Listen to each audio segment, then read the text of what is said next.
Hi and welcome in a new episode of Explore Prague videos. This time we want to give you some tips about what you should know before you come to Prague. First of all, my tips come from working for 4 years in Prague as a professional tour guide and meeting literally thousands of travelers who, from what I've seen, have quite a lot of struggles in common. That made me to put together a list of the most common things that those people are facing and present it to you guys so you know what to avoid and what to expect. So let's talk about the gear. The first thing you should pay attention to is what type of shoes you'll bring to Prague. Because if you're walking through the streets of Prague and average 6 to 9 hours a day like me when I'm giving tours, it's good to have a good stable shoe. Because if you bring normal sneakers like let's say these, your legs can get tired way faster. But if you bring a good solid shoe, for example, I like to wear light hiking shoes like these. This is my favorite brand called Solomon. You can last way longer. So if you can, try to pay attention to shoes as well and bring some good comfortable shoes which can especially hold your ankle very stable.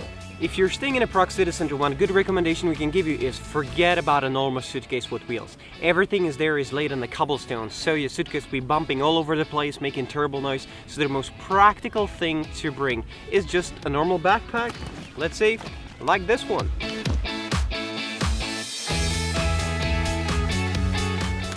And the next thing is money. Czech Republic is a part of EU. However, we don't have euros as our official currency. That's why I would say it's always better to bring the Czech crowns. Not every shop accepts euros, almost no one accepts euro coins, and you always receive change back in Czech crowns. That's why I would say it just makes sense to bring the local currency. It's also up to every shop what rate they're gonna give you for euros. Sometimes better, sometimes worse. So with every transaction you're losing a little bit of your money. So if you can, try to bring the local currency. Tips. This is one of the most frequently asked questions that we get asked from the tourists. How much should I tip? Should I add some money to the bill or should I leave some money on the table? Well, generally speaking, European standard in tipping is about 10%. When locals go for their lunch during the lunchtime, pick some good lunch menu, it's also absolutely okay to just round up the price. So if you're paying $3.45, it's absolutely okay to round it up to, let's say, $3.60. But generally speaking, if you keep 10%, that's always okay.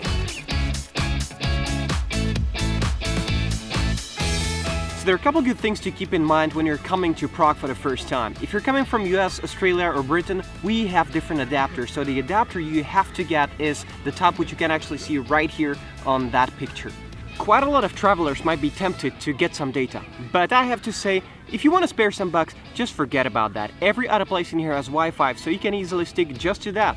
And what about some travel apps?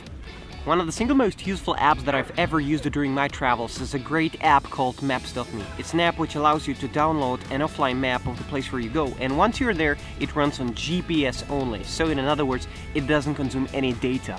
So whenever you feel like you're getting lost in Prague, you just pop up your phone, tap, and it's able to find you right at the place where you are, and at zero cost. So I hope that you enjoyed our video. If you want to know more about Prague, check out our YouTube, Facebook and Instagram to get to know more. And I wish you a great stay in Prague.